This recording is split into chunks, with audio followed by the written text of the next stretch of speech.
Hello, everyone, and welcome to another episode of Gol Bezan podcast. And today we're going to look back at our World Cup performances and try to review what went right and what went wrong with the players, the coach, the tactics. I'm joined here today by Pejman Pars and Arya Alaverdi. Welcome, guys. Thank you, Babak. Thanks, bye-bye. Okay, so we're going to go straight to it. And let's start at the back, at the goalkeeping position. There's only one man to talk about, Ali Reza Beiranvand. As we all know, before the tournament, he was under a little bit of a cloud of criticism and doubts from the fans, especially. But during the World Cup, he shone. We could say he was one of our best players. Arya, how did you see his performances? Did he meet expectations, exceed them? And what's next for Beiranvand?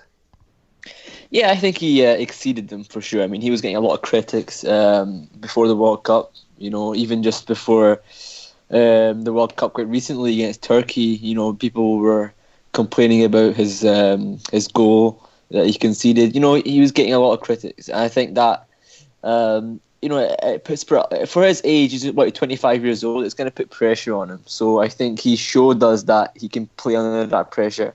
You know, he can really do well, lead a team.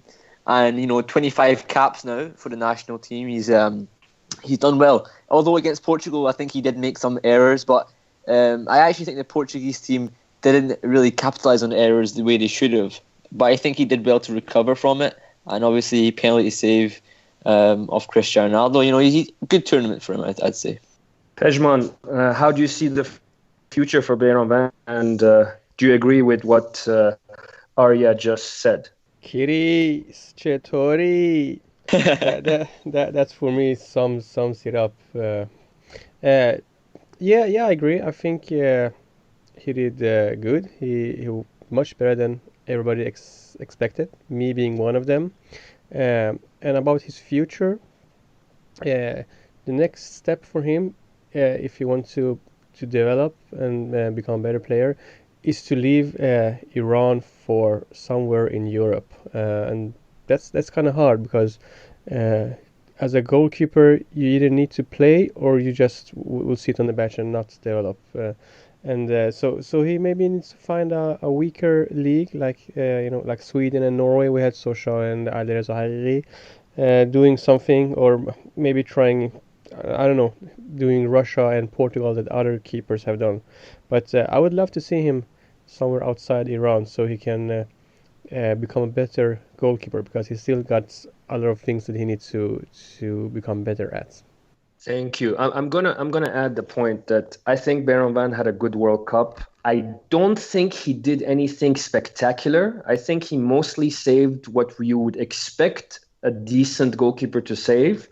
He was a little bit shaky off crosses against Portugal, and like Pejman, I think Pejman said that he was surprised, or maybe it was Arya, surprised that the Portuguese didn't capitalize on that and try to put more crosses in.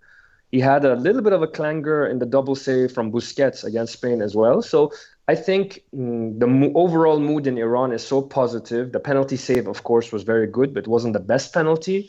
But it's going to gloss over some of those suspect, let's say, decisions. But overall, I'm with you guys. I think he needs to make a move. Just the latest news, he's been linked to Liverpool today in Khabar Varzashi in Iran. I'm not sure that's he's going to be the right guy when you have problems with Karius and Mignolet. But it's good to see his name out there.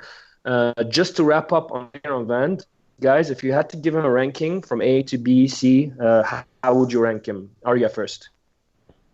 I'd give him a B. I think he did just enough to show us that you can be a good keeper for the national team. Pejman? Is A the best and C the worst, or how are we doing this ranking? Yes, we're doing we're doing the standard way. Okay, yeah, I would maybe prefer. You can add pluses and minuses yeah if you want. So if okay. Well, for me, it's got to be an A. You can't blame him for the goals that Iran conceded. He was a little bit shaky 2 times versus Portugal, but after that, he did everything that we could expect from him, and that's not easy when we talk about Beranvan or having your debut in the World Cup. Yeah, I'm going to give him an A minus. I agree more or less with everything you guys said.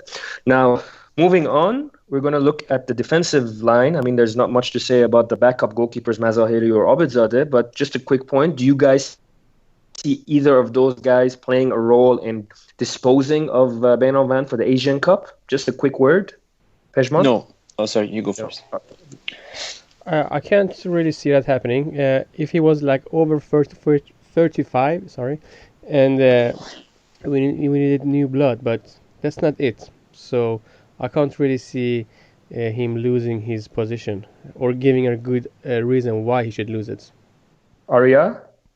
Yeah, no, I agree. I don't think he'll lose his position. I don't think that he needs to either. I think he's pretty much the most experienced keeper we have. And I think Mazahiri is a good keeper, but I don't think he's experienced enough. So I don't think there's really much point now of changing keepers. There's no need for it. Okay. Moving to the defensive line, we start with one of the most heavily criticized players before the World Cup. He was also seen as the man who is going to replace Jalal Hosseini, our most modern central defender, according to Carlos Queiroz. But he didn't have such a long World Cup due to an unfortunate injury in training. But let's talk a little bit about Rouzbeh Cheshmi. How did you guys see it? And this time I'm going to start with Pejman. Well, everybody who says that they weren't surprised are either hardcore Istiqlal fans or simply lying. Because let's face it, Rouzbeh Cheshmi was heavily criticized, and he should be, because his performances before the World Cup was really shaky, and maybe we shouldn't just blame him, because as we talked about in the pod earlier, he isn't a defender. He's a central midfielder, maybe a defensive one, but he's not a central defender. But when he played next to Mortaza Ali Ganji versus Morocco, it was like that was something that he'd been doing for ages, and maybe we should praise Ali Ganji too for being such a great partner. But I'm happy that Cheshmi showed the critics, one of them being myself, that if you just get enough support that you need from a coach, the confidence and the mentality is really important for a football player, and he showed that in a positive way against Morocco. So I'm happy for him. Arya, what do you think? I disagree. I don't think he. I mean, yeah, he played well against Morocco, but he did actually give away a really near chance for him to score a goal. You know, he did give away a couple of balls here and there in the game, and I don't think in the day he played well, but I think the midfield really helped him out in that game. Against Turkey, the midfield was non-existent. You know, Shojayi wasn't there, and if Shojayi was there in defensive midfield, sorry, and he was pretty much exposed because he had no cover. But when he's got people around him who can do the job to help him, he can maybe do well. But you know, that tells me that he's a bit of a player who always needs the support. I don't think that's good enough. I think that's a player, to me, it's not reliable enough to have that kind of player who always needs to have players around him to help him. You know, we need to have leaders in the national team, and if he's not going to be a leader, there's no point having him. But he did well against Morocco, and I think, you know, I'll give him props for that. But I don't think he should be a starter for the national team. As harsh as that sounds, I don't think he should be. I'm going to side a little bit more towards Arya. I think that Cheshmi was okay against Morocco. I think he played in the right game for his level. And maybe, I don't like to say this, maybe we were fortunate that he wasn't in the next two games, because our defense was really, really tested in those two games, and they were under the cosh much more. So I think he was okay. I was in the stadium. He didn't make any glaring errors, but it was okay relative to what we had seen from him before. The expectations were so low that that sort of performance was good enough. So I'm going to agree with Arya. I don't see him as a natural central defender. let's see what happens down the line. But he was okay. So hopefully he recovers from his fitness and he keeps on proving us wrong. Guys, what sort of rating would you give him? Arya first? I would give him a 6, just for his performance. But I don't think he's a 6 overall, as a player. But for that I mean, performance, if you go in if you go alphabetically, A, B, C, etc. oh, sorry, my fault. A C plus. Pejman? I will give him a B probably, and I do agree with you guys. Maybe that the low expectations made us think that it's enough for him, that he just be able to kick a ball, and we'll say how good a player he is. But I think at least a B. He was decent. Yeah, I'm going to give him a B minus as well, and I hope that he keeps on proving us wrong. Moving on, let's talk about the other centre backs, starting with Morteza Ali Ganji. I think Asian Cup last time around when he broke through, everyone expected a lot from him, and it took a while before he could come out of Jalal Hosseini's shadow. So in a way, taking Hosseini out of the squad, which was a big move by Carlos Queiroz, pushed Ali Ganji into a sort of leader role in the back line. I think he impressed, but let's hear from you guys. Arya, what did you think of Ali Ganji during this tournament? Oh, excellent player. I think he's also being criticised a little bit by people, because he hasn't performed to the level that we know he should. But I think that he showed us the kind of player he is. He became a centre back. Sorry, Arya. Did you say that Ali Ganji didn't perform the way he should, or did I hear something else? No. In the past, like in the friendlies, he hasn't. Okay, sorry. But now he has in the World Cup, and I think that we know that because, like I say, he was a midfielder, and before in his earlier career, and he's we know he's a good passer of the ball. We know he's quick, but he needs to show us it more. I think he showed us his qualities, and I think it's been great to watch him. Hopefully he goes to Europe. He's 26 years old now. I think it's time for him to move. Otherwise it'll be too late, I think, a couple of years' time. Pejman, can you add anything to that? Yeah, just something quick. For me, before these games, I saw Ali Ganji as a player that got better next to a calm defender such as Jalal Hosseini. But now in the World Cup, we saw that Ali Ganji is becoming that leader in the defense. He both have the calm and maybe the speed and the aggressivity that's let's say Jalal Hosseini lacked. So I'm really pleased about his performance, and about the ratings. For me, he was one of Iran's best players, and a straight A plus if you want. As Arya said, he's 26 years old, so it's really time for him. Maybe his last chance to make a name of himself in Europe. Arya, what sort of rating would you give him? Do you agree with Pejman's A plus? Yeah, I agree, A plus. I would also say probably an A plus as well. I had highlighted him as one of our real top performers, and like you guys said, 26. Going into the next World Cup, he'll be 30, which means probably for a center back that's going to be peak years. So hopefully he will make that move this summer, because it's the time, like you guys said, and I have a feeling his time in Qatar is up, and he knows it himself. So let's look forward to what comes next for Morteza's career. Now, the surprise inclusion, or at least there was one Hosseini in the squad, but Majid Hosseini was the one who was drafted in to make his real, you could say, a debut, a competitive debut against the world champions from 2010, Spain. So it was not an easy game for him to come in, but he was cool as ice in the game, and he continued that performance level against Portugal as well. How did you guys see him, and what do you see for the future for him? Arya first. Oh, I love this kid, man. I love this kid. I watched him a little bit in Esteghlal, and I was rooting for this kid to get called up. He's excellent. He's one of those players who, Like, you know he's not going to make that many mistakes. He's always going to be reliable. He'll play it simple. When he wants to, he'll play a long ball. He'll make an effective long pass. He's just very good at understanding the game.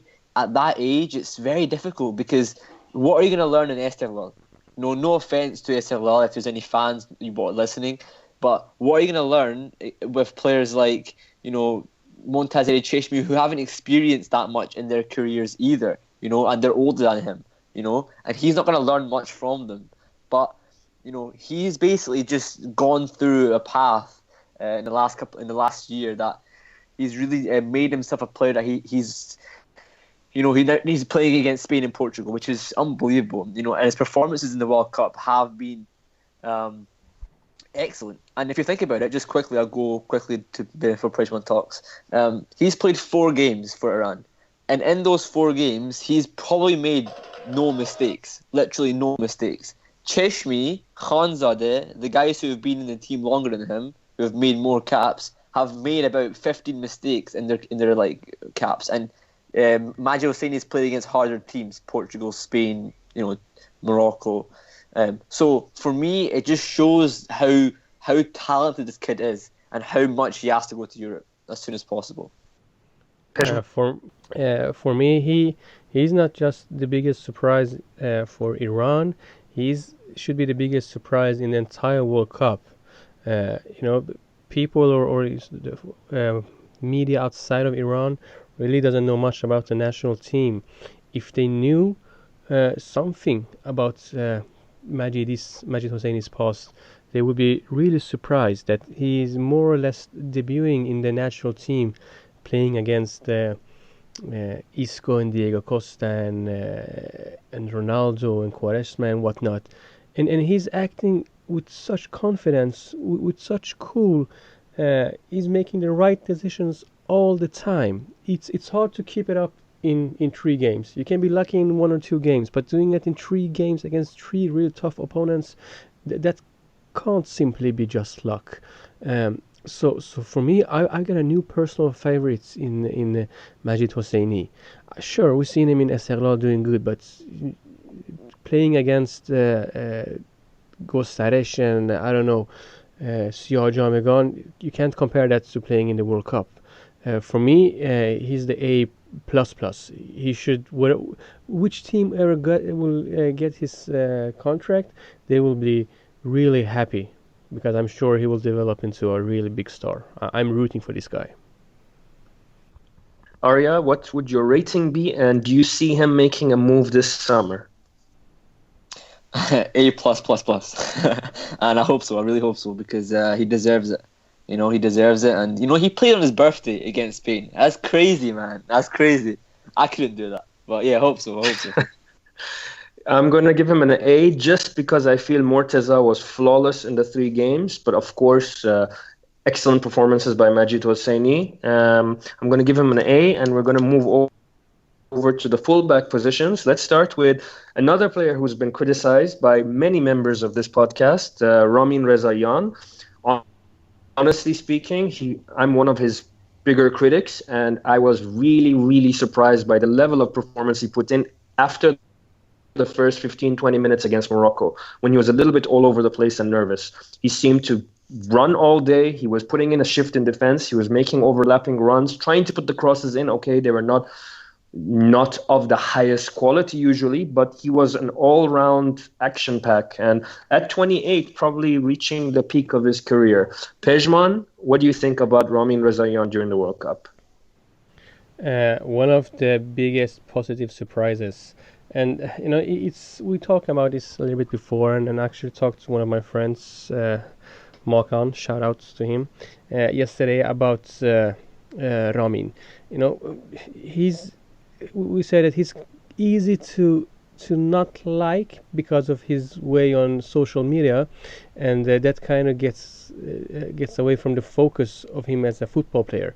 And we've seen that when Ramin plays poorly, he's really not a good defender.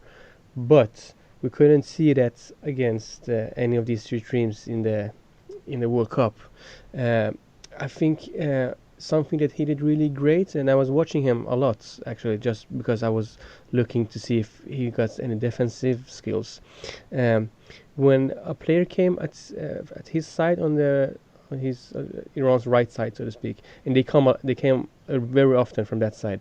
Uh, Instead of doing something that Ehsan Hajsafi usually does on his left side, maybe standing still and trying to poke the ball with a quick finish, Ramin is almost turning his back on the player and getting ready to run next to him or against him, or not going into a duel which he probably will lose, because he probably knows about his weaknesses, and I'm sure this is something that Queiroz have made it really clear for him, that you shouldn't go into a one-on-one if you're not 100% certain that you will come out as a winner. So for me, I was really happy to see that his defensive skills had improved this last season. So we should thank both Ostende in Belgium, his former club now, and Carlos Queiroz to being able to being so confident that his hardest opponent on that place, Voulia Ghafouri, he didn't even make the cut for the national team. That's the kind of confidence you get, and you can grow. So I'm really pleased with Ramin. An A minus, maybe B plus. B plus, you said. Before going to Arya, I would like to add just to the nice tactical observation you made about Ramin not going in or committing to a tackle too early. I would like to say that actually that's the right thing to do, and it's not necessarily because of his limitation. Ehsan, who we will talk about in a couple of minutes, was committing too early and making the decision for the winger too often in all games. And Ramin made it quite difficult. And other than the first 15-20 minutes of the first game, generally speaking, I think most of the danger for us came towards our left-hand side. At least that's how I felt it. And I think it was a side which was identified as a potential weakness by a lot of the opponents. So what do you think, Arya? I think Ramin had a great tournament. I think I think he's always been a good player. I think people criticize him way too much. I think he gets too much criticism for no reason, in my opinion. I think that he doesn't deserve it because he hasn't really made that many mistakes, as people think he has. But I wasn't surprised. I know he's talented. I know he's a good player, and I give him a B plus or an A minus at the very most. I'm gonna add to that and say that Ramin had an A minus as well, but really bordering an A because almost flawless.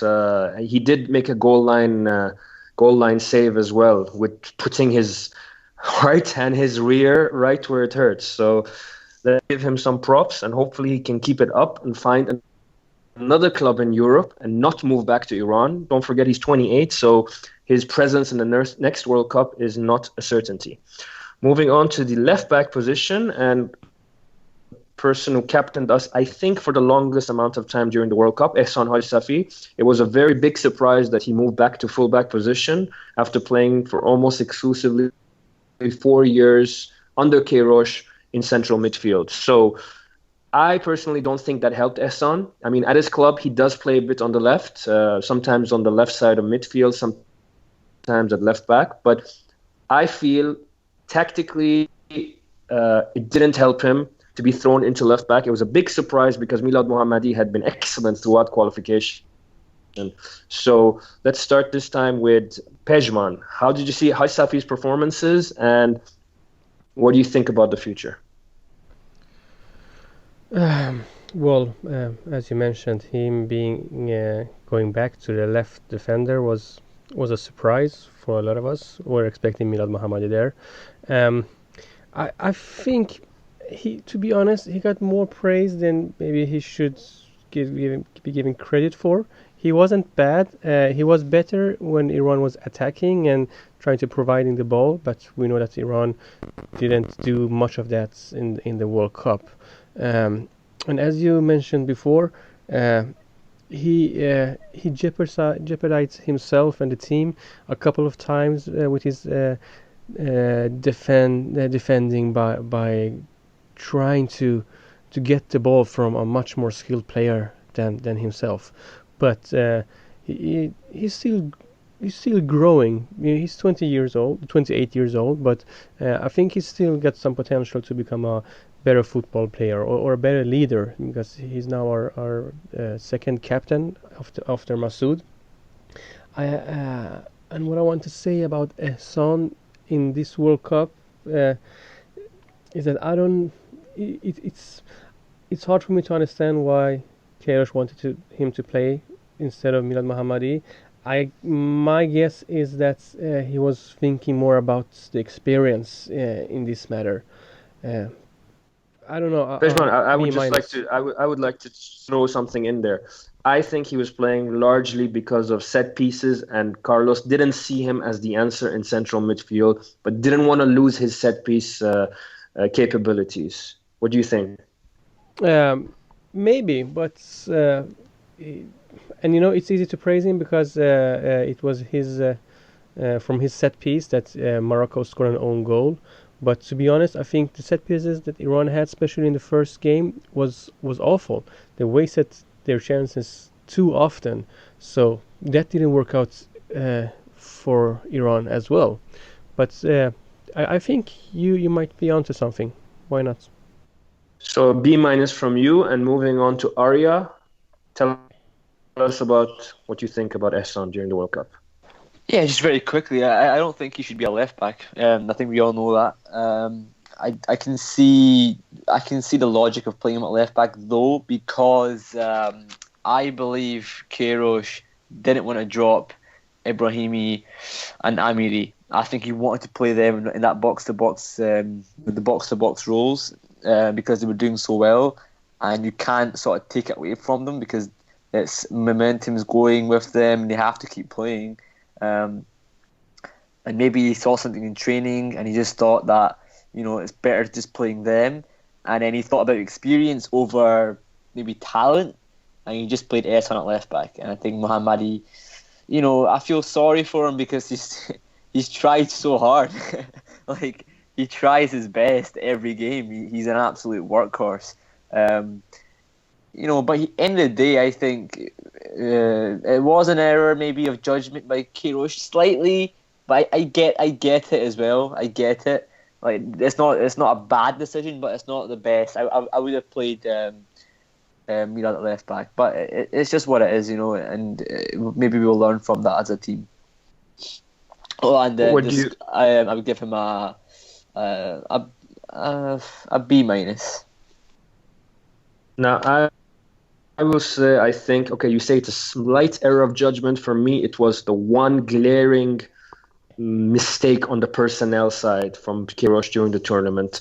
Milad, who we can just move on to talking about right now, came on in 2 games, and I think in those few minutes, in those cameos, he showed enough composure and stability in the left-back position that makes us wonder what would have happened if he had played against Morocco. Obviously, we won that game, but against Spain in the longer stretch, and even against Portugal. Don't forget, it was Ehsan who made a childish mistake to let Ricardo Quaresma move onto his stronger foot and do the shot which he's been living off throughout his whole career. It was really, really unprofessional, I would say. And for that and his overall performances, although I give some of the blame to Queiroz, I will give Ehsan only a C+.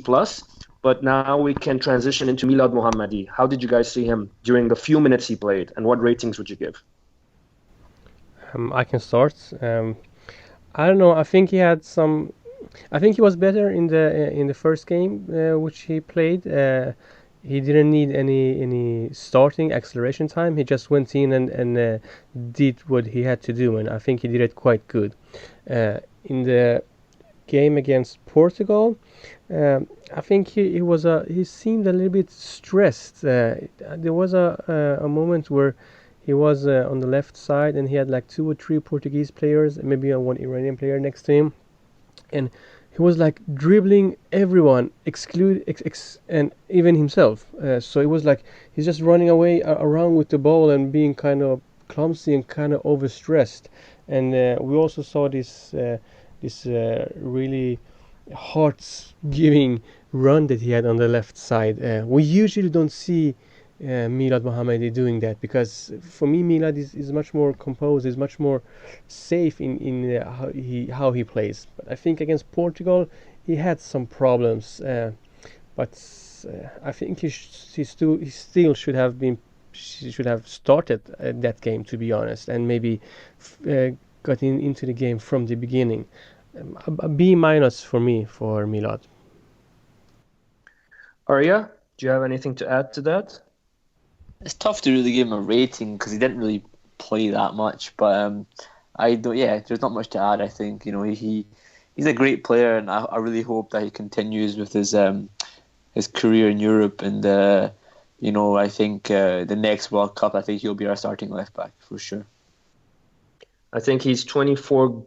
He will turn 25 at the end of September, so he would be entering his peak years at the next World Cup. Now, we're done with the defensive line. We're going to move on to midfield. Just we're going to one start. quick thing. Yeah. I actually talked to one of his agents yesterday, and I said, "What's up with Milad?" And he said they were all surprised that he'll get dropped off from the starting 11 just before the World Cup, because he's been one of Kairou's probably most best players in the qualifications, and that kind of made it a little bit difficult to take him from Russia into one of the better European leagues, because he seems to be having that kind of ambition, and I think he will still be able to do that, but it will maybe take some more time. Maybe he won't get a good as contract as he wants, or maybe not as good as a club that he wants, but I think we'll still see Milad doing good in Europe.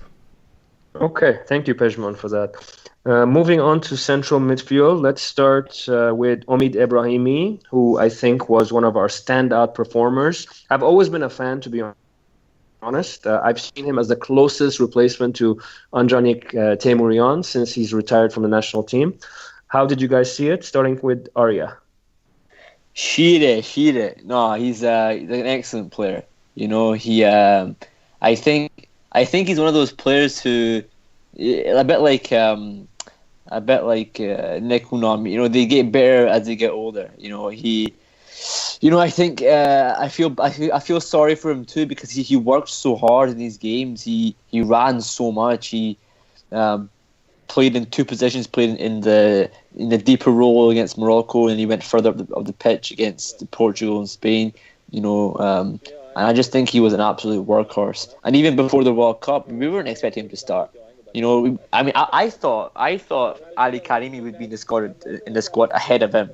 Obviously Ali Karimi got injured, but I thought that Omid was a last resort type midfield to come in and replace someone.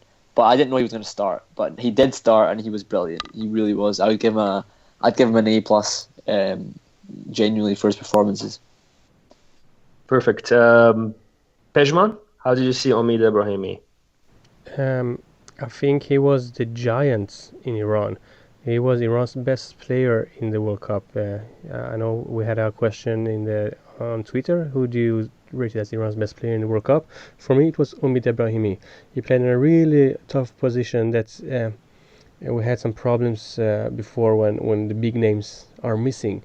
And he played with such confidence. He played so smartly. He ran all over the place without seeming lost. He have a good touch on the ball. He's actually quite.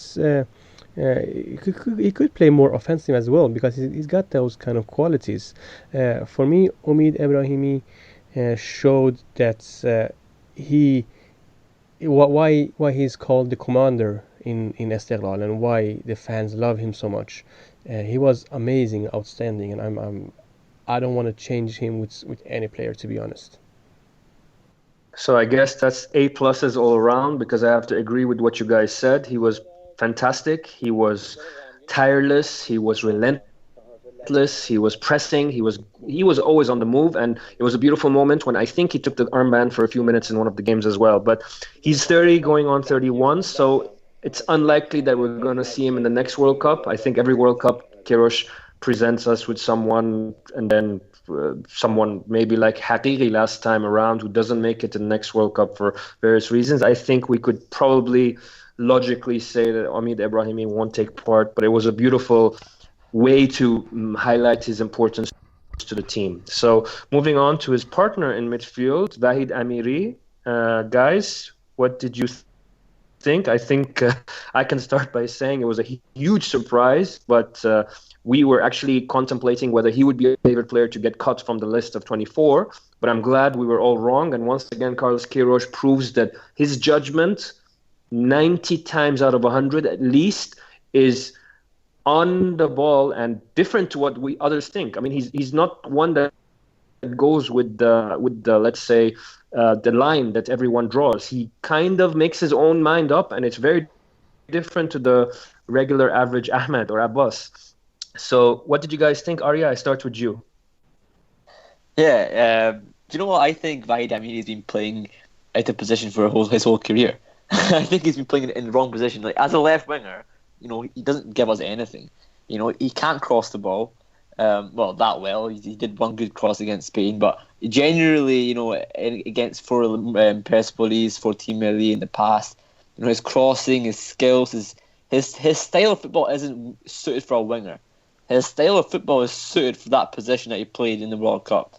As a box-to-box, energetic, Italians call it mezzala, the left-sided or the side midfielder next to the defensive midfielder. That kind of position where you won't stop running. And I think that's suited so much to his style of football in general.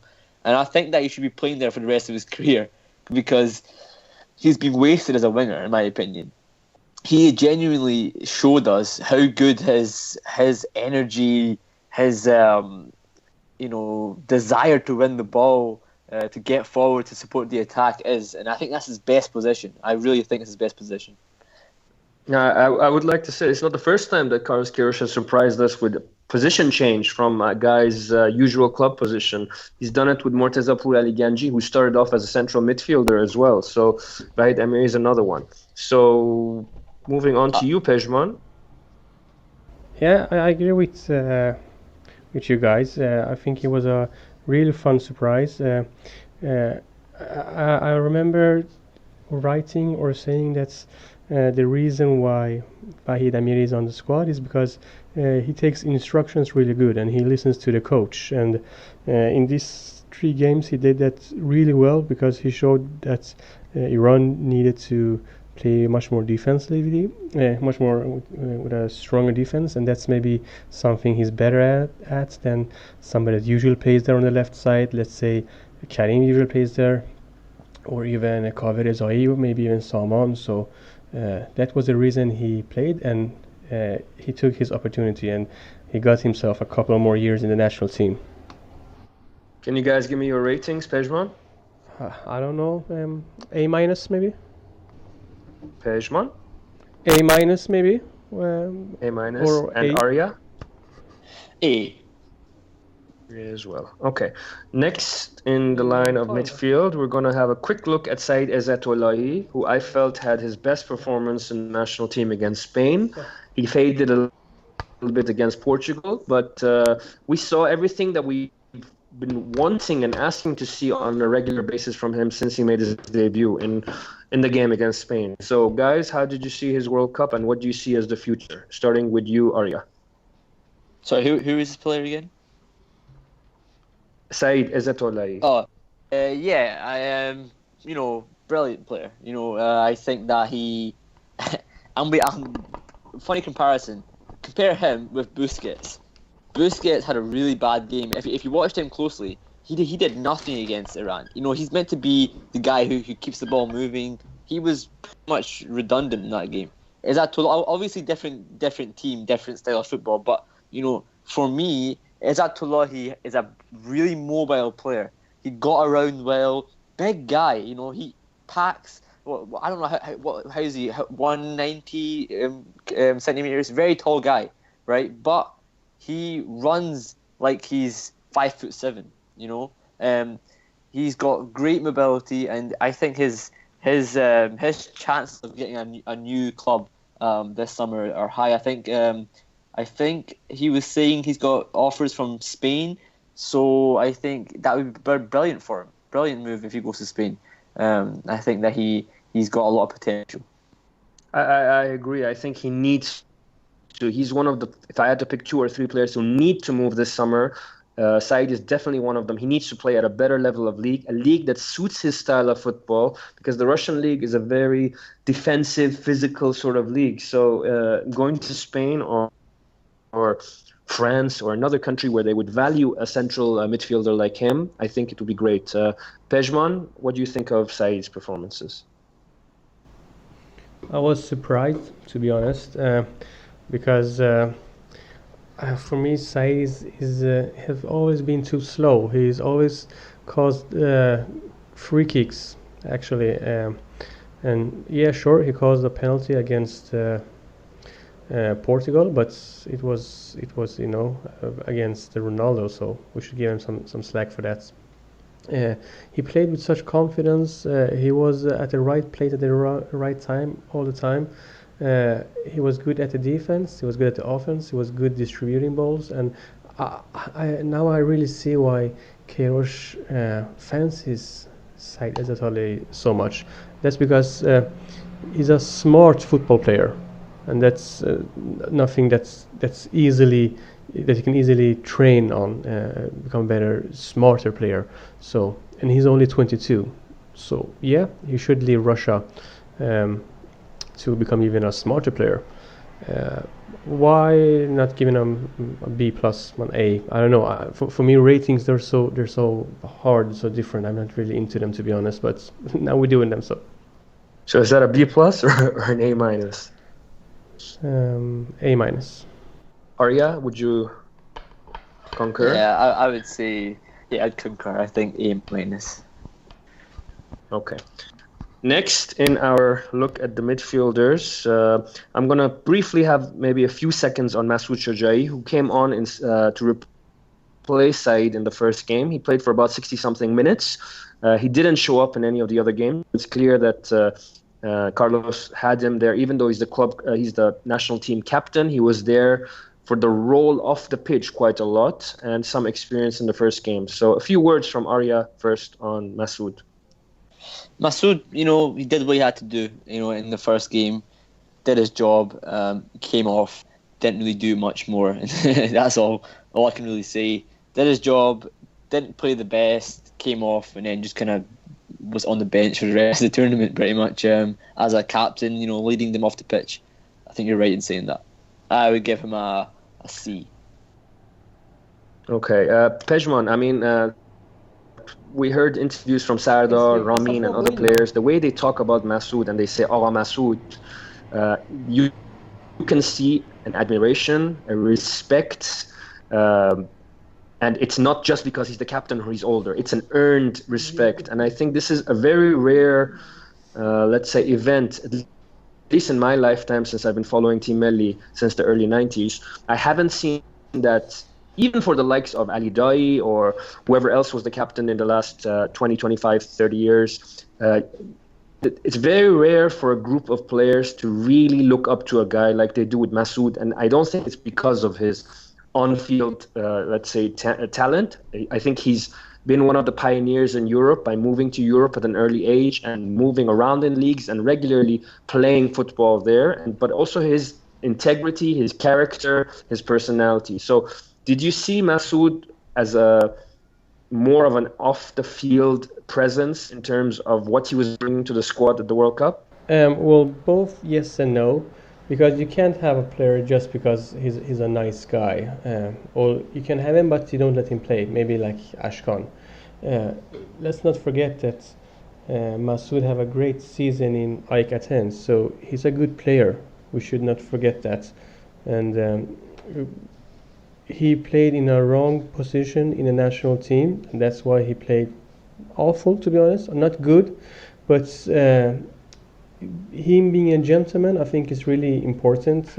One of our friends from Golbezan, Baba Gol, he interviewed Masoud after Iran's second game, and that was the game where Masoud was benched, and he said, he praised him for being such a professional and decent guy, despite losing his place in the starting 11, maybe losing it for good. So Masoud is becoming a more important player outside the pitch, but I think he still has some time in the national team if he will play in his right position. But I can't see that happening.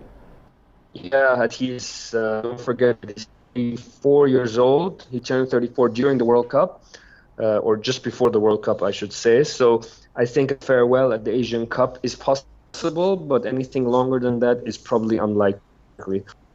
Moving on to the next player from the midfield line, I think we can have a few words about Karim Ansari Faz. He also captained the team and put his name in the history books by being another scorer for the national team, Team Melli, at the World Cup. He played in multiple positions, I think, during the tournament, from midfield to the left side of attack, you could say, and he was all over the place. He was full of running, but was he full of quality as well, Arya?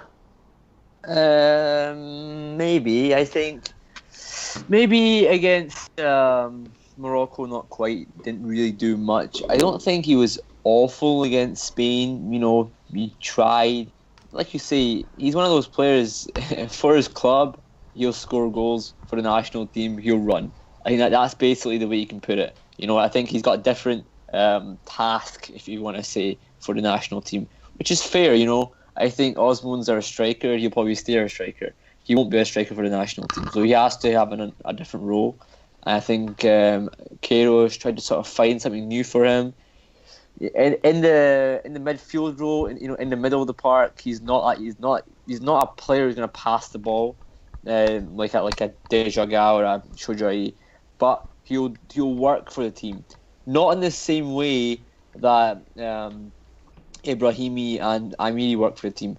Different kind of work, more of an eye to get forward, but he still wants to work hard to get back and defend. But I think he did all right. He scored a penalty for us in a tough moment against Portugal. So I'd give him a C, or not, a bit more than that. I'd give him a B minus. Yeah, it was a fantastic penalty under a lot of pressure. It could have been enough if things turned out a little bit differently, but we wouldn't know it at that time. Pejman, what did you think of Karim, and do you think that he has a potential move left in him in Europe at the age of 28? I don't know why he should move. He's doing good in Olympiacos. He will play in European Cups next season. So, but why not try Spain one more time? Maybe he's become a smarter, more developed player. But something that's interesting that I would love to see for the Asian Cup is Sardar and Karim both playing up front. Because Iran is playing teams such as Iraq and Yemen and Vietnam and Yemen and whatnot. They don't scare. They shouldn't scare Iran. They shouldn't scare Queiroz, and that's. Don't you think they're too similar, Pejman? No, I don't see a lack of it being if they're too similar. I think they can both play from the start. Maybe they're both good on the head, and they're both good in the box. But for me, they can still be used in different kind of. And they can still be used in the same game. Just somebody. I don't know how to put this correct in English, but what I'm trying to say is someone think deeper, someone being more of a target man sort of idea. What you mean? Maybe, or I think sometimes Sardar is too lonely up front, and he needs maybe somebody that can do that job that he always can't do, and then maybe I agree with Audio. Maybe he can do that change, that somebody's deeper and somebody's more up front. Yeah, it's just some idea that I haven't really spent that much time on, but I would like to see him playing in the position that he's supposed to do, and that's a striker. What would you give him as a rating? A B. A B as well, and I would also concur there. I would give him a B, and I also would say that he looks like the next natural leader in the squad, and that's a very, very big, let's say, progression in terms of his personality. He's been a player who, when he came through, I always thought he could be the next Ali Daei, and I only think there's one thing that kept him from reaching that potential. That's his mental or mental strength, maybe, or confidence. He always seems to be like a confidence type of player, but he seems now in Greece he's discovered the goal scoring touch. He's in a good place in his personal life. He looks like he's enjoying his game, and that's a good thing, because I think he will be involved at the next World Cup if he's fit and he continues to play in Europe. So moving on from Karim Ansari Fad, we're going to talk now a little bit about Saman Ghoddos, a few words. He didn't get much in terms of action, but in all three games, he made an impact when he came on. He was a catalyst for Iran coming into the game against Morocco. He got the free kick, which led to the goal. And against Portugal in the last game, again, he was hungry. He was the only player who I saw was keen to get to the opponent's goal in the fastest time and try to take a shot or something. And I was disappointed he didn't get more minutes. I think we can all agree technically he's probably the best player in the squad. Maybe Masoud has a different sort of technical, let's say, skills or attributes. But he is, if he keeps his head down and is not so disappointed by 35 minutes of action, I think he has a big future to play for Team Melli. Pejman, tell us what you think. I do agree. I think technically he's by far the best player that's Iran have in the national team. And maybe if we want to criticize Queiroz for something in the World Cup, is that he didn't let someone play more minutes. But I think maybe he would have been playing more minutes in the first two games if maybe we didn't get all those injuries, or that maybe Queiroz had found where he wanted the game to be, so he could come in much earlier. And then let's not forget, Queiroz tactics in this World Cup was playing defensively, and Salman have almost never played defensively, especially not in Östersund. So it was a quite big of transition for him coming to Iran in the national team, and I think for the Asian Cup we will see someone playing probably from the start, or at least it will be the first sub, but I think he will play from start, because Iran can't play defensively against Vietnam and Iraq and so on, because the opponents aren't good enough.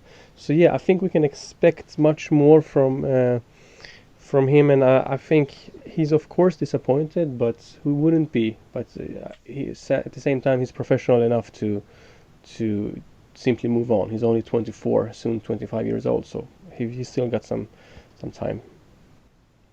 Yeah, I think he was the number one impact sub for Carlos in all three games, you could say. Okay, Taremi came on before him in the first game, but I think when Carlos wanted to change things, he turned to Saman. Arya, do you have anything to add on Saman? No, not anymore. I think Page was correct in saying, he probably deserved to play a little bit more, but it's just the way it goes, I think. But I want to add one small thing. I think Dejaga and Shojoy's careers will slowly be phased out next few months, and I think that Saman will be our next sort of playmaker in this team. I think he's the only guy who has that real ability to make something happen. When the ball comes to him, his head's up, he's looking to play the ball into the box, to dribble, to take shots, and I think he's the next guy to replace Dejaga and Shojoy.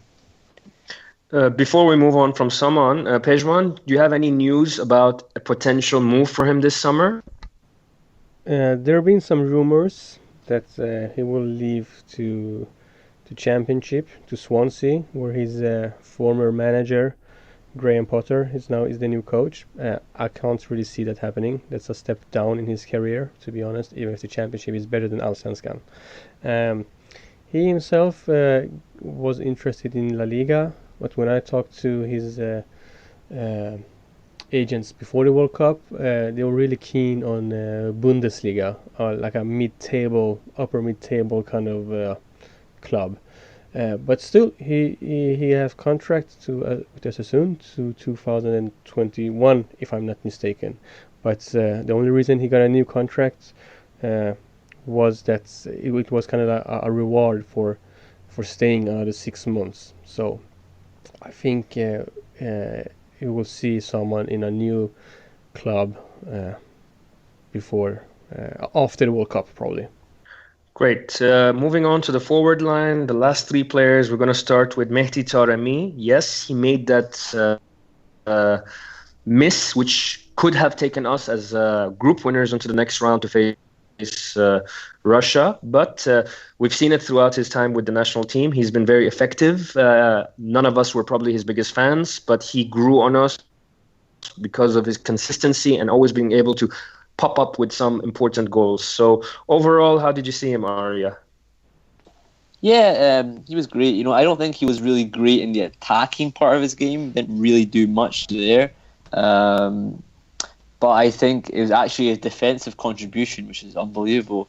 He made about 20 interceptions, 20 to 25, in the whole World Cup, which is a lot for a striker. Maybe I'm being a bit exaggerated, but I think he made a lot of interceptions in the World Cup, and he made a lot of tackles, tracked back, helped the fullbacks out a lot, helped Ramin out a lot in that game against Spain.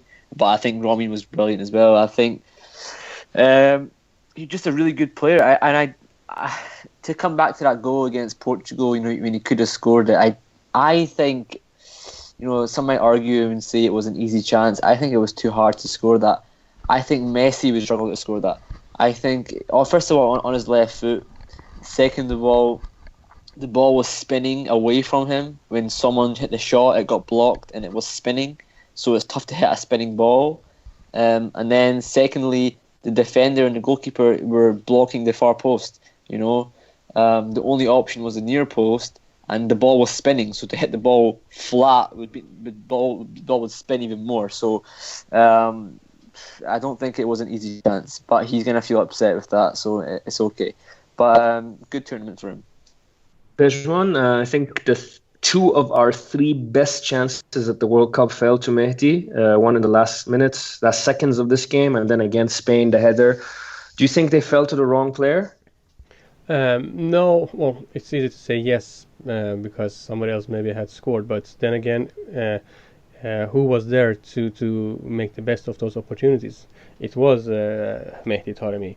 So and he's actually a decent finisher in my opinion, and it was 3 really good games from Mehdi, and just as Arya said, he did some amazing work in the defense, helping Ramin a lot. Because I was watching Ramin and I was like, who is this? I mean, this number 17 is in front of him all the time. Yeah, 17, of course.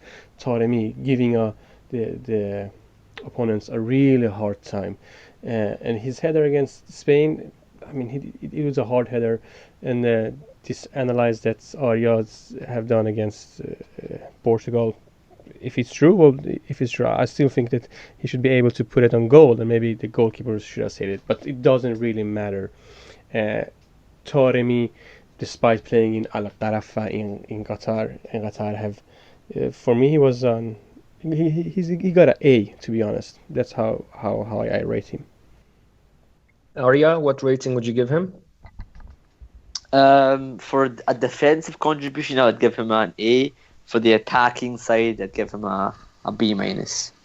So, what would you give him? And overall, we'll go for a little B. B. All right, perfect. So, moving on to the last two players, Alireza Jahanbakhsh. A lot of us had criticized him previously for trying too hard for the national team when it comes to comparing to his club. It doesn't feel like a natural fit. He played well in the preparations for the World Cup, and we felt that he may have unshackled himself finally. But during the World Cup, yes, he contributed again to the defensive phase of play. But would I be right to say that we expected a little bit more from him to make an impact on the offensive side, or am I being too harsh? Arya, I start with you.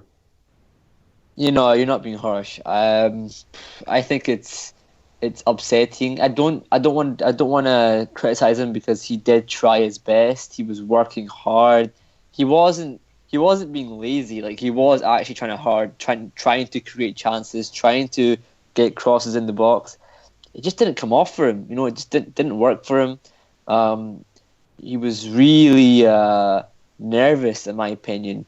Maybe I'm wrong, but I think a little bit of pressure on him. I think he took the responsibility of being our best player on his shoulders, and maybe a bit heavy on his shoulders. I think he did all right, to be honest, against Portugal. I think he was pretty good against Portugal. Got forward, got crosses in. I think he also had a bit of an injury as well. I don't want to make excuses, but I do think he did have an injury on Navad. Queiroz was saying that it wasn't because of suspension that he got dropped against Spain. It was more because of a muscular issue. So I do think he was a little bit injured. And obviously he came off early against Portugal. So, it's tough to say, but I think that he needs to do more, I think, in the final third. But it's just the way it goes. I think it's unfair to really give too much criticism to him, the way he played. Give him a rating, please. Rating C plus or B. Yeah, C plus, I think, overall. Okay, Pejman, tell us about how you saw it, and do you see his next move, which we hope will be this summer, to be very, very important in how his rest of his career pans out? I do agree with more or less everything that Arya said. And one more thing that I would like to add, I felt that he was too lonely too often. Even if he came at the position that we used to see him in AZ Alkmaar, when he comes from the right side with some speed and maybe tries to do a pass into the middle, into the box, or try to get into the field, he was lonely. But I don't know how much he was running in the game versus Portugal. I was really, really impressed to see that he actually have improved his defensive skills as well. But as Arya said, it was you can't criticize him because it was too hard probably. And your question, I've given a B as a rating. And your question about his next step in the career, he seems to be a really smart guy. He seems to be surrounded by good people that wants the best for him and his future. So, and I'm sure that the club he will choose will be good for him in the long term. He will probably sign a 3-year contract, let's say with Napoli, and let's say he will be like a sub in the first half of the season. I won't be worried at all because it's a transition. It takes time to adjust to a new league, to a new club and everything. But in the long run, I'm confident that he will choose a club that's good for him and his development. If not, it will be a wasted year and he would go somewhere else. So I'm not worried if Jahan Baksh would have an awful year still, because he's like 25 or something. He's still got plenty of 24 even. He's still got plenty. He'll be 25 in August, so yeah. Yeah. So I'm not worried because in the long run, it's not about just playing all the time. It's having the right mindset mentally. He's strong. That's why I see a great future for him. And if he does join Napoli, which the rumor currently suggests, then he would be managed by one of the best managers of all time, Carlo Ancelotti. So it wouldn't be the worst person to learn from. I will give him a B- personally. Last now, but not least, and it's a player who everyone has strong emotions. I feel I want to say my piece here as well. I was at the stadium against Morocco. I thought he was hardworking, good hold-up play, maybe too isolated so that when he took an extra touch, he would lose the ball. He had that opportunity, the one-on-one, and you really could bet your house on it that he would score it. And after that, it seems his confidence was a little bit shot. A lot of criticism came to him after the second game, which I felt was also a little bit unfair. I thought he worked really hard. He has a very big role. I mean, we're talking about a striker who is the focal point of our attack, who is coming back 70, 80 meters to our own half, and then making his way up 70, 80 meters again. And no support at most times. He'd be lucky if someone like Amiri was adding from midfield, or maybe Alireza Jahanbach sometimes. I thought he did okay. And then in the third game, again, I thought he was our best player. He was magnificent as a hold-up player. He was troubling Pepe and Font as much as one could imagine. He won a lot of aerial challenges as well, but it just didn't work out for him. And I would like to say that I think he's played in Russia for too long. He has somehow, I don't want to say stagnated maybe. We haven't seen too much improvement or development in his game. He played 90 minutes on 3 occasions, which is crazy considering that he'd never made past 60, 65 or 70 for the national team before. He needs to make a move more than anyone else in the squad. He needs to be playing in a better league with better players, with better management. So I feel it was too harsh on him, but overall, yes, the expectations were high. So that's what you get when you're our star player. So starting with you, Pejman, how did you see it for him? For me, as you said, the games against Morocco, I was there myself in the stadium, and I agree. It was I was so confident that he would score that goal, but somehow he kind of tripped and didn't get a good finish. The game against Spain, you could see that he was kind of frustrated because as soon as Iran got the ball, he was ready to make that run or to receive a pass. But it was just the Iranian players, all of them more or less, especially in the first half. As soon as they got the ball, they just kicked it away. They weren't interested into building their own game. So that made him quite frustrated, and he wasn't a striker against Spain, or at least after the Spain goal.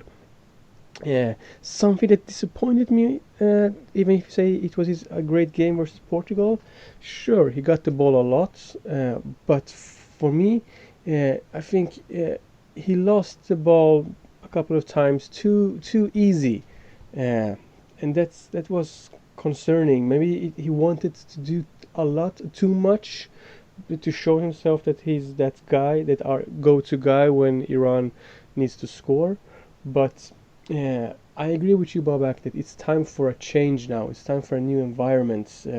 He won't get a better player playing more in Rubin Kazan. So stagnation, yeah, I don't think that's the right word, but he still got a lot more in him that somebody else beside Berdiev needs to handle. So hopefully we'll see Sardar more. I would give him a B. Maybe if I already said it, I don't remember. Yeah, no, you didn't. And I would give him a B plus personally. Yeah, final words on Sardar Osman. I don't think that he was supposed to be. It's going to sound funny. I don't think he was supposed to be the guy who's always meant to score the goal. I don't know how to put it in a good way. He wasn't meant to be our striker. To his first thought wasn't to score goals, in my opinion. I think the instruction that Queiroz gave him in the World Cup primarily for the striker position was to mark the CDM, the defensive midfielder. So if you look at the game against Spain, he was quite close to marking Busquets. Against Portugal, even more so, he was marking Carvalho. And I think the idea was by Queiroz was to stop any build-up play coming from deep and making sure that the attacking team were always in our half, so that if we won the ball, there was no back passes going from them to their half, so that we were always going to win the ball and have a chance to attack with no pressure on us. That was his primary instruction, was to mark their defensive midfielder, which is strange. No one actually noticed that probably against Spain, but if you watch the Portugal game, he was really marking Carvalho like a crazy man. Good call, Arya. Good call. I was actually watching Sardar.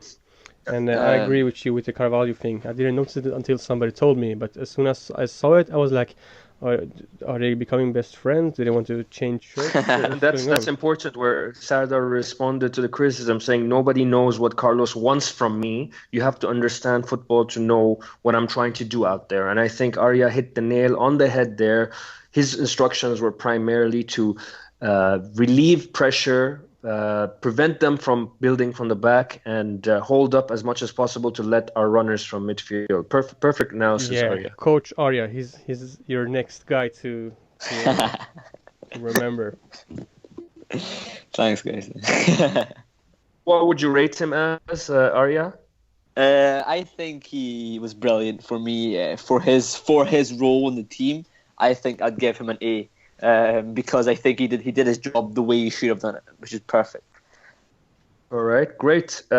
Now, last person to talk about is Carlos Queiroz.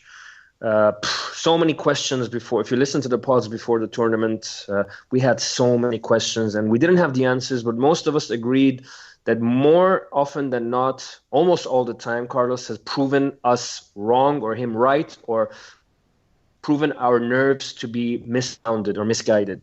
And again, we could say that it turned out to be this way during the World Cup, from the selections to the style of play to the impetus we had on the counter, which was much, much better than 4 years ago. We felt like we could score goals, to be honest, when we did try to attack. But tactically, I would say we were spot on.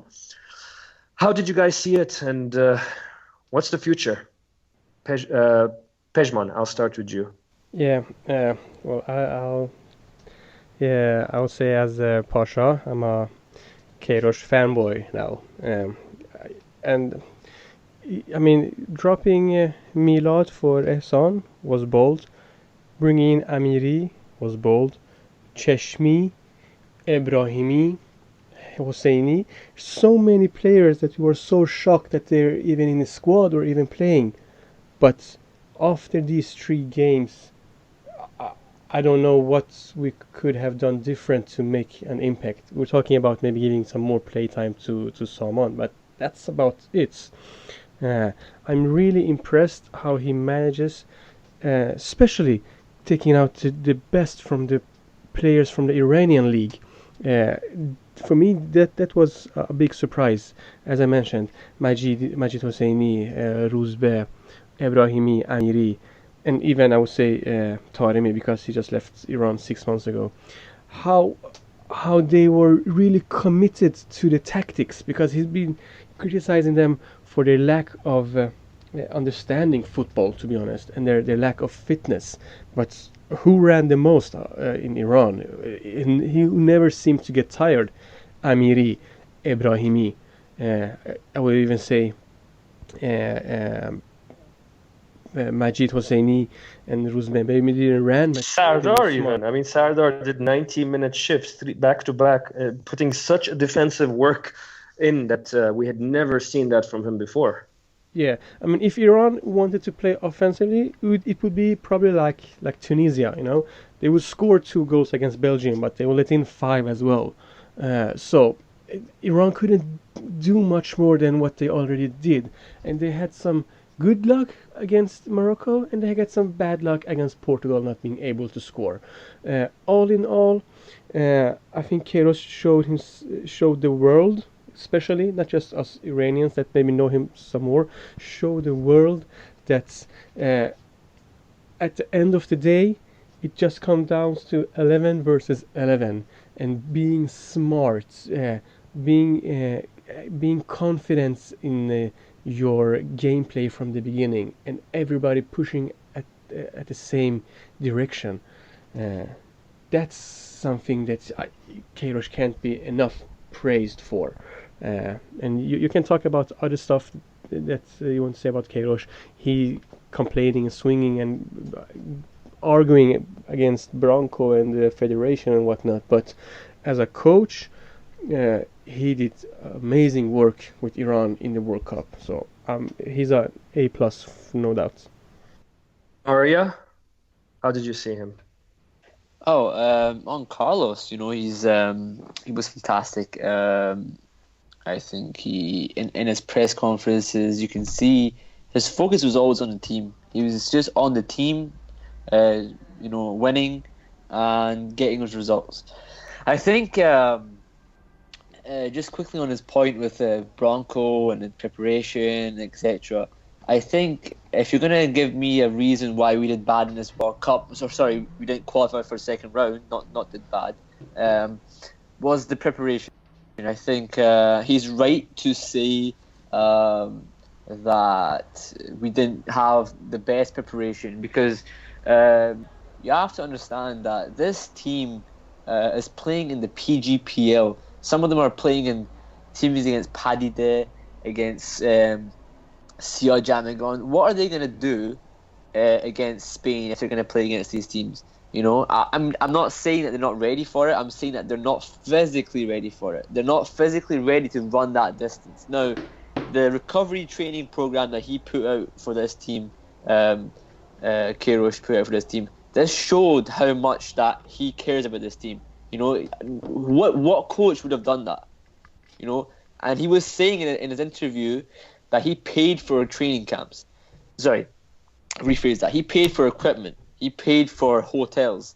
That just shows the commitment that he has for this team, and it's unbelievable. I think that you have to really give him credit for what he's given. People who give him criticism should just be quiet because if you have an issue with him, support a different team. Because in my opinion, if you have an issue with Queiroz, you have an issue with Iran, the country, because he's representing the country the way any Iranian should represent the country. Not if you look at the way Branco did this job in 2006 compared to what Queiroz did. What is there to compare? And I think that you have to understand he did more than what he has to do. The amount he gets paid, in my opinion, isn't enough compared to what he has done for the team. And really, I hope that he gives us 4 more years to enjoy what he gives for us. But hopefully, in the Asian Cup, he can lift a trophy. We can see a smile on his face again. Perfect, Arya. I will add that I was at the 2006 World Cup, and I was a fan of Branko Ivankovic relative to the other alternatives that were out there. But I can tell you, there was no team spirit in that squad. There was infighting. There was no fitness. We were completely out of it after 55, 60 minutes every single game. The build-up play was also poor, and organization defensively was not there either. It was, of course, relative to what else we were doing at the time, it was good, but the level which Carlos has taken us right now, it's incomparable. So there is no leg to stand on when it comes to comparing Carlos Queiroz with any other manager for the national team and even present domestically. The main thing you can look at the organization and the team spirit that he has put out there for us. So I hope also that he's able to stay for another 4 years. He's said already to all the Western media that he wants to do one more World Cup. He hasn't made it clear who it'll be with. I hope it's with Iran. I hope we start our preparations for the Asian Cup. But I'm sure we're going to have the same dramas and the same obstacles and the same challenges as well. Guys, thank you very much for your time. We hope the listeners enjoyed listening to us talk about the players and their performances in a World Cup that made us proud and gained a little bit more respect for our football worldwide at a time when there's a lot of, let's say, harsh conditions going on in our country. Any final words? Yeah, I just want to add that, this Asian Cup, we're going to have a trophy to lift. That's all I've got to say. Thank you, Arya. Pejman, any final words? Yeah, I hope Arya will be correct, because just like an hour before the pod, I actually bought tickets to Dubai. I will be there for the quarterfinal, for the semi-final, and for the final of the Asian Cup. So hopefully we will see Iran playing all those games, and I will have a good vacation and a football week in the Emirates. Pejman, I'm always correct. All my predictions for this World Cup were correct, so don't worry, I've got your back, man. This is the way I'm saying. Okay, great. Thank you, everyone, for listening to us, and we hope you enjoyed this episode of Golbazan Podcast.